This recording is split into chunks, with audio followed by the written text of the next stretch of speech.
This evening, Sister Michaela provides us with food for thought and a meditation. Sister Michaela is a Bernardine Cistercian, and I will stop my screen sharing, and there we are. Okay. So can you see my screen now? Yeah, you can, but if you could click on the slideshow icon, you know, this at in the very bottom line of your presentation, the icon. Yeah, that's it. Yeah. Oh, okay. Let's just go back there. Okay. Yeah.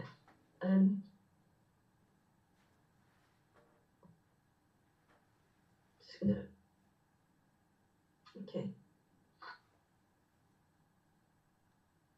The opening of paragraph 14 shows the importance of the Holy Spirit in the life of an individual.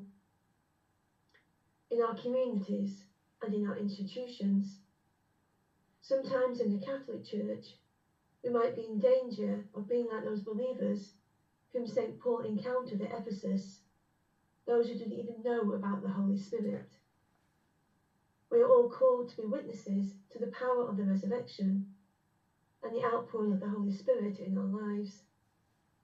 At the end of the Gospel of Mark, we hear the risen Lord address these words to his church: "Go out to the whole world and proclaim the good news to the whole of creation." We can understand this mandate being fulfilled in the Acts of the Apostles, throughout history, in lives of the saints and the martyrs, and in our own lives. We are challenged to answer the call of Pope Francis to listen to the Holy Spirit by being witnesses where we live and work in our world today. How to begin to be a witness? For me, the first step is clear. It is the step to be a witness of love. Pope Benedict XVI, in his encyclical, God is Love, calls us to be witnesses of love. To never forget that love is the essence of being Christians. Do not forget love were the last words that St. Maximilian Kolbe called to his brother friars as the Nazis were taking him prisoner to a concentration camp. St. Maximilian was a light in the midst of such darkness. There are many such people in the present day, in the troublous areas of our world, who, through their words and example, are able to keep the faith in the middle of such desperation and death. This is the reality that modern evangelists share with saints of the past, to keep the idea of hope when despair is everywhere. The need to be open and welcoming to those who feel rejected, to give consolation to the hearts of the most troubled, to offer comfort to the afflicted, and the grace of God to those who have turned away from the church is our vocation too. We can be guilty of rejecting those who don't share our academic background, our beliefs, our practices.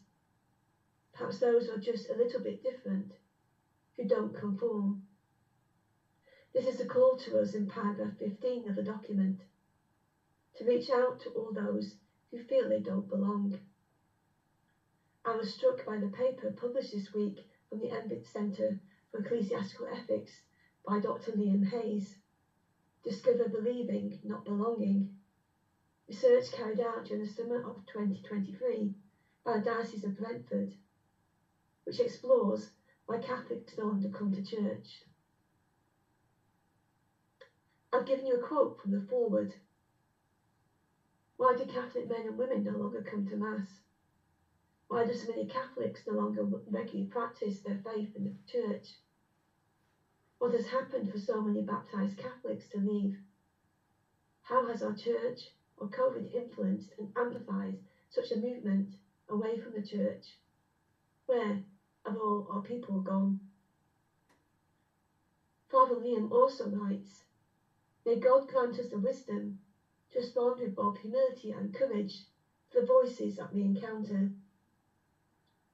This seems to be, to me, the approach that we need in evangelisation today. The voice of humility and courage, rather than that of power and privilege. To preach the gospel those who do not know Christ or who have always rejected him. Christians have more than a duty to proclaim the gospel to those who feel excluded. It is a prophetic vocation.